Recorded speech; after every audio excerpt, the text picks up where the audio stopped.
আজকে কলা গাছ তুলতে আসছি। আর কলা গাছ, মানুষের কলা গাছের পাতাতে ভাত খায়, আমরা কলা গাছের পাতাতেও ভাত খাই, আর আবার কলা গাছটাও খাই। আর আজকে কলা গাছে সবজি রান্না করবো। গাছটা একটু ছোটোই আছে কলা গাছটা, এই কলা গাছটা কেটে নিয়ে যাবো।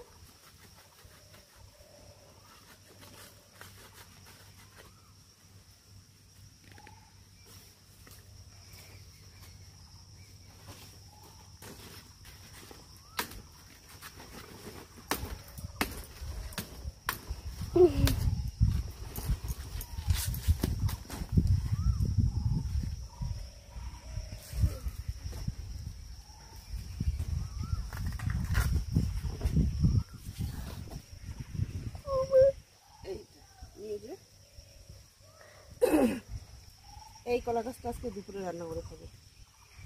কলা গাছটা এনে রেখে তারপরে স্নান করে পূজা করে রান্না বসিয়ে দিয়েছি, এদিকে ভাত বসিয়ে দিয়ে সবজিটা কাটতে বসেছি। আর এই কলা গাছটার সাথে কিন্তু 2-3টা ঝিঙাও নিয়েছি, ঝিঙার সাথে পটল সব কিছু মিক্সড করে করব।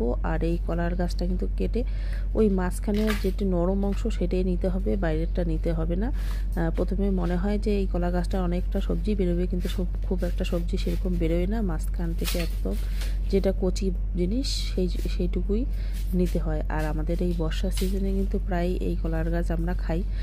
কোন দিন করে খাই, যেদিন করে বাজারের আর কি পটল ঝিঙা থাকে না সেদিন করে খাই। হ্যাঁ, এই ঝিঙা দুইটা যে দেখছেন সেই দুটাও আমাদের গাছের ঝিঙা। আমাদের গাছে করা হয় একদম সার ছাড়া আর কি করা হয়। কতগুলো অর্গানিক জিনিস, এগুলোর মধ্যে সার থাকে না, কোনো কিছু থাকে না। আর বাজার থেকে যেই জিনিসটাই আনেন না কেন সবটার মধ্যে ভেজাল আর কি। সার ধরতে গেলে এক ধরনের বিষই আমরা আর কি কিনে এনে খাই।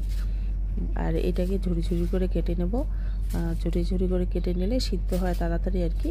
একটু ভাপিয়ে নিয়ে রান্না করলে বেশ ভালো হয়।